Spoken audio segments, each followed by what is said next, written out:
এই যে দর্শক, এই মুহূর্তে কক্সবাজারে ভারী বর্ষণ শুরু হয়েছে।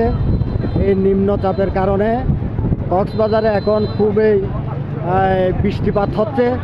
এই যে আপনারা দেখতে পাচ্ছেন যে পর্যটকরা ছিল সমুদ্রের সৈকতে, স্থানীয় পর্যটকদের পাশাপাশি যারা বিভিন্ন জেলা থেকে আগমন করছিলেন, তারা এই প্রবল বর্ষণের কারণে বিচের থেকে উঠে নিরাপদ স্থানে চলে যাচ্ছেন।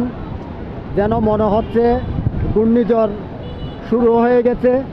তবে আমরা যতটুকু জানতে পেরেছি, এটি গভীর নিম্নচাপের কারণে ভারী বর্ষণের সতর্কতা রয়েছে, যার কারণে এই মুহূর্তে কক্সবাজার সমুদ্র সৈকতে ঘন্টায় 50 থেকে 55 কিলোমিটার পর্যন্ত বাতাসের তীব্রতা লক্ষ্য করা যাচ্ছে। এই যে দর্শক, আকাশ খুবই মেঘাচ্ছন্ন অবস্থা। এই মুহূর্তে আপনারা দেখতে পাচ্ছেন আকাশের অবস্থা, প্রবল বর্ষণ যেন শুরু হয়ে গেছে এই গভীর নিম্নচাপের কারণে। যারা পর্যটকরা সমুদ্রে ছিলেন, তারা নিরাপদ স্থানে চলে যাচ্ছে এই মুহূর্তে। দর্শক, আমি আপনাদেরকে দেখানোর চেষ্টা করতেছি এই মুহূর্তে পর্যটকরা নিরাপদ স্থানে চলে যাচ্ছে। এই আকাশের অবস্থা খুবই খারাপ অবস্থা বিরাজ করতেছে এই মুহূর্তে, খুবই মেঘাচ্ছন্ন অবস্থা। আপনারা দেখতে পাচ্ছেন বাতাসের তীব্রতা কী রকম। এই যে বাতাসের তীব্রতা খুব বৃদ্ধি পাচ্ছে।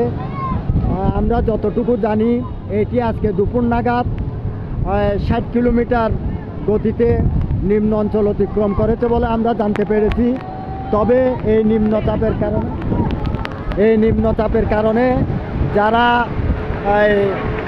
পর্যটকরা আছেন, এই প্রচুর বর্ষণ শুরু হয়ে গেছে। এই প্রচুর বর্ষণের কারণে পর্যটকরা এদিক ওদিক ছুটাছুটি করতেছেন। আপনারা দেখতে পাচ্ছেন দর্শক, এই যে দর্শক, আপনারা দেখেন প্রচুর বৃষ্টিপাত হচ্ছে এই মুহূর্তে কক্সবাজারে।